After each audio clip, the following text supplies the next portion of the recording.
What does a Danish girl really eat in Korea? Today I'll show you my Korean-Danish fusion food, the Korean matchip I keep coming back to, and the healthy food I actually cook at home here in Seoul. Let's just get into it. Good morning, guys. Let's make our first meal of this video, which is gonna be this Danish-Korean fusion breakfast using the sweet potatoes from the Gamjatang. Anyone who's watched any of my videos ever would know how much I love these sweet potatoes because we don't have them in Denmark and I'm just obsessed with them. My mom is obsessed with them. Any one of my friends who's ever been in Korea are obsessed with these. And I have started to use them in several kind of dishes now, but the one I keep remaking either as a breakfast or as a late night snack is what I'm gonna show you now. Obviously this one is pretty big, so I think I'm only gonna do half. So for this very simple Danish-Korean fusion style breakfast, you're gonna need very few things, which is nice. The first one is some yogurt. This yogurt in itself is not from Denmark. I think it's just a brand, but this one is the one that tastes the most similar to the yogurt we have in Denmark. So I'm using this one, frozen blueberries. I use cinnamon and cardamom. Like that. And then when you swirl it around, you make sure that all of the berries are covered. And then you pop this in the microwave or in a pot. I'm gonna use the microwave because we don't have time here. Okay, after 1.5 minutes in the microwave, it looks like this. Okay guys, here is our Danish-Korean fusion breakfast. I'm gonna have this green tea. I'm obviously fully aware that I'm not the first person in Korea to eat sweet potatoes with yogurt, but I think I am the first person to enjoy it as much as I do because I freaking love this. And I think what makes this a little bit Danish is the blueberry sauce kind of thing, because in Denmark we like to eat a lot of it's always been a big thing there to make compote, how do you call it in English? Those kind of reductions of whatever fruit is in season. People do a lot. This is the easiest thing ever and I just love this.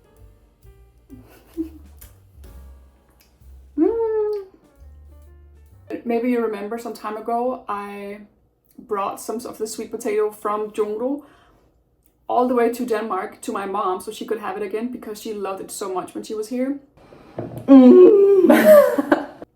And in Denmark I also made this breakfast for her and she also loved it so much.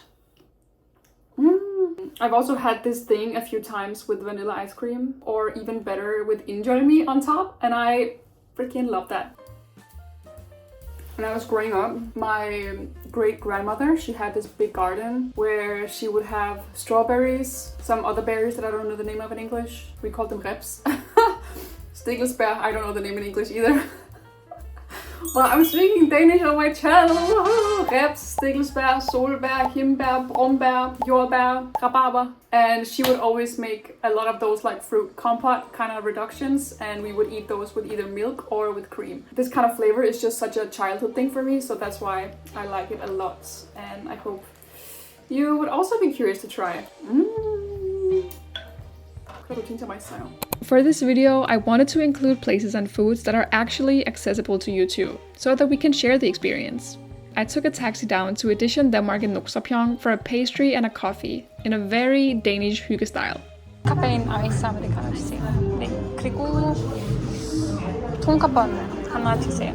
드시고 가시면 네, 감사합니다. If I'm being honest, it's not easy to find authentic Northern European food in Korea, but the tonga buns here are surprisingly close to what you get in Scandinavia, especially in Swedish bakery.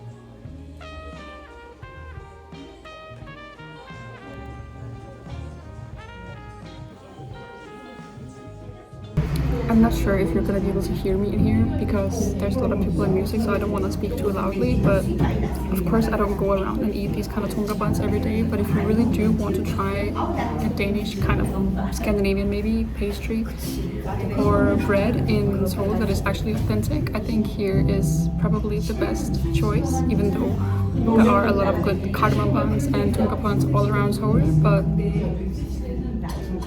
just trust me. I think I was so lucky with the sun today because this whole setup just looks so good here.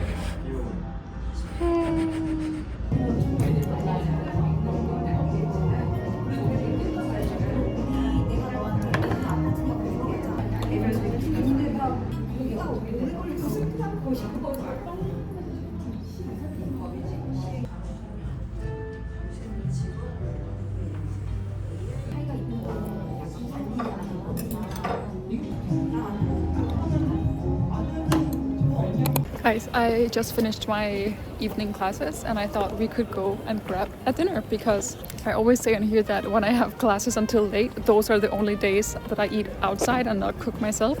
So today I thought we could go to one of my favorite dinner places. I'm so hungry. It's right now 7 p.m. so it's definitely dinner time. 배고파요.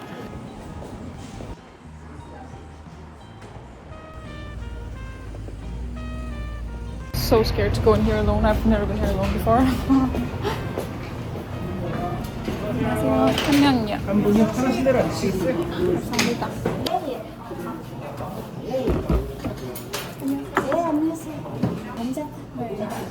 이걸로.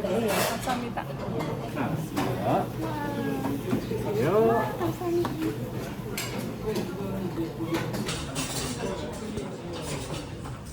Okay, I cannot believe I'm filming in here.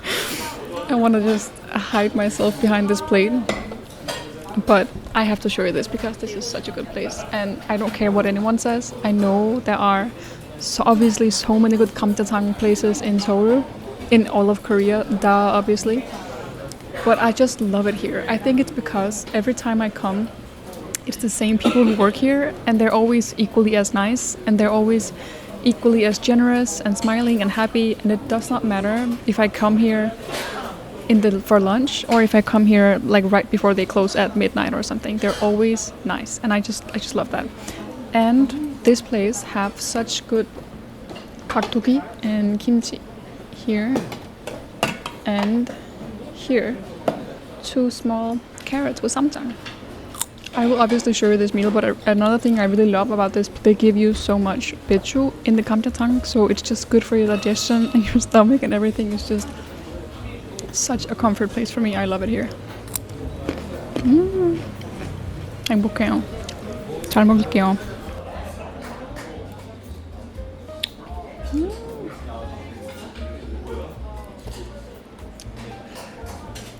Another thing about being a foreigner, when you get served a meal in Korea, it's always so hard to find out what goes in here, what goes on here, what goes in here.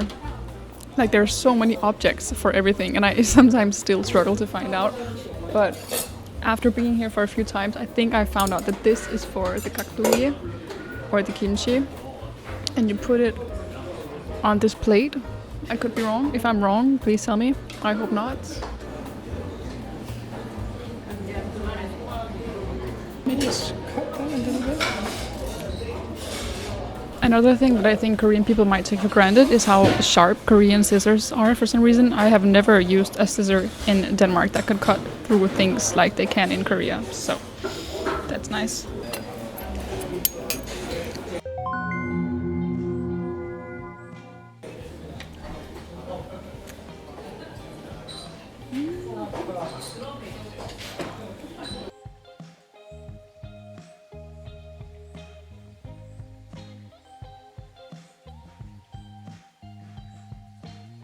I almost forgot the most important thing, which is obviously this sauce. I don't know the name of it. If you know, could you please tell me? Because every time I come here, I eat so much of this. It's so good. Can I buy this or can I make this or something? I love it, especially with these meats and this bechu. It's just so good.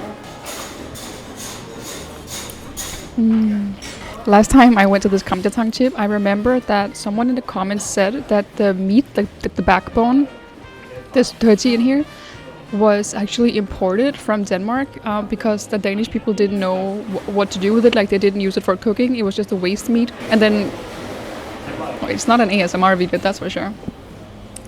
And then Korean people found out how to use this for Gamjatang. The fact that there's some kind of little Denmark-Korean fusion about it, not fusion at all, but like some kind of relation just makes me a little bit happy. So.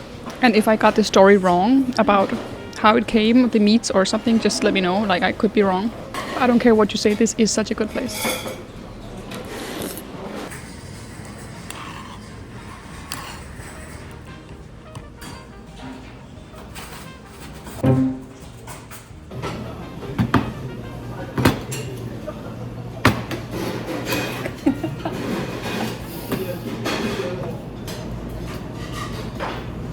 These days, I've been getting a lot of messages asking for my career recommendations. So I'm actually putting together a private map and a mini ebook with all of my favorite spots, from restaurants and date night places to more budget-friendly food and travel recommendations across Korea. If you want to be a part of it, you can join the waitlist in the description of this video. Guys, creating something like this alongside studying and filming does take a bit of desk time. So let's head to my home office. I want to show you a typical healthy lunch I usually have on these busy working days. I have my lunch ready. Let me take these off so I don't look like a grandmother. So I call this my stress curry because I always make this when I have no time and I just need to finish my work immediately. This is like a 10-minute vegetable stew with different things with a little peanut kind of spicy Indian curry kind of flavor. I don't know what country I would say this is from. I think it's a very fusion. I think it's very creative. I think it's lovely. And I think it's a great example of how sometimes you just need to throw some things together and move on with your day. Usually I do make this with chicken breast, but today I'm extra busy, so tofu was just easier. How can I eat this in a pretty way? What I love about this is how I don't need to make rice, I don't need to toast any bread, I don't need to boil any potatoes or anything. I can just throw in the red lentils, which has a lot of fiber, a lot of protein. I can just throw in the tofu or the chicken, whatever vegetable I have. Sometimes I put hobak, sometimes eggplant, sometimes potato, sometimes like whatever I have. And then a little tomato cucumber salad on the side, just for some cold balance. So for me, this is the kind of instant food I have where you just put it in here with water and spices and you boil it and it's done. And also, I know it's a bit weird, the dangkong powder that I have, but if you don't want to use that, you can also put coconut milk in here or tomatoes or canned tomatoes to make it more like creamy or more saucy. So it's just, there's no creative limits to this dish really.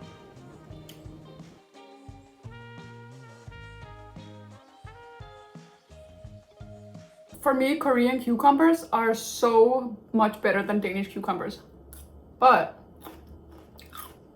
Danish tomatoes are so much better than Korean tomatoes. I love Korean cucumbers. They're so crunchy and crispy and perfect. Okay, guys. Today I'm filming this video, editing this video, and then I'm submitting 2 midterms by tomorrow, which is 3 article journal reviews on economic externalities of air quality. So I am a busy girl. I will finish this lunch, get back to work, and I will see you for dinner because we need to end this with a real Danish classic. So I will see you later, guys. Let's get it. There are some days where I'm so focused at my desk that I don't know that time is passing, and I'm only aware because it gets dark in here and because my stomach starts to rumble. I'm definitely excited to eat something Danish right now because I need something comforting after this dreadful computer day. But you know, we've had the yellow mise dust for a few days, and now I just checked the mise and it's fine. I can go for a run. I'm so excited. Woohoo! Let's go run. How long do you want to go? 6 kilometers, 8 kilometers, 10 kilometers. Should we do a marathon? Woohoo! Mise. Okay, let's do a light dinner then, so I can be fast and furious in an hour from now. Oh, perfect. This is the Mukbang, and it was brought all the way from Denmark to here, and I store this in the fridge. And I only eat this on special occasions, rationing myself. 2 pieces in here.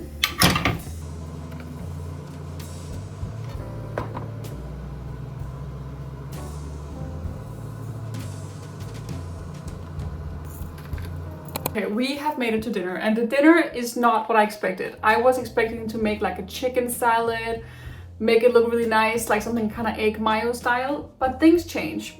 And today we have this assemblance, which looks crazy actually, because now we're going running. And someone in my comments for my Q&A asked me how I always manage to follow my routines and my healthy habits and my workout schedule and just my diet and everything. And this is the perfect example of that. And that is because I am flexible. So if I suddenly see that, okay, the air is clear, now it's the perfect time for a run, I change my dinner. It's just about being flexible and knowing what your body needs. Now that we're going running, I don't need that much fat or protein that my body needs to spend time digesting while I'm running. So I've just changed it to an entirely carb meal, which is Danish bread with butter and honey, Danish bread with banana.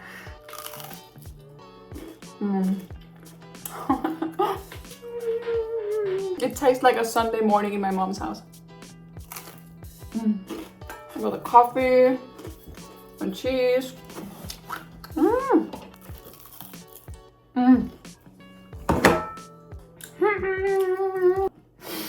I need to calm down. I need to calm down immediately.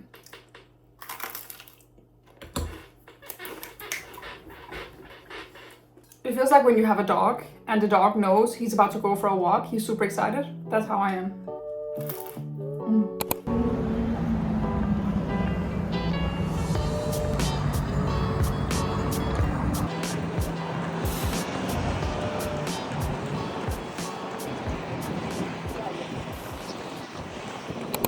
Sorry for this crazy face, but it's already 11 p.m. and I came back from the run. I made some really late night chicken breast that I'm gonna eat for some protein before sleeping. I need to hand in my assignment and I need to eat this and then chill for a bit.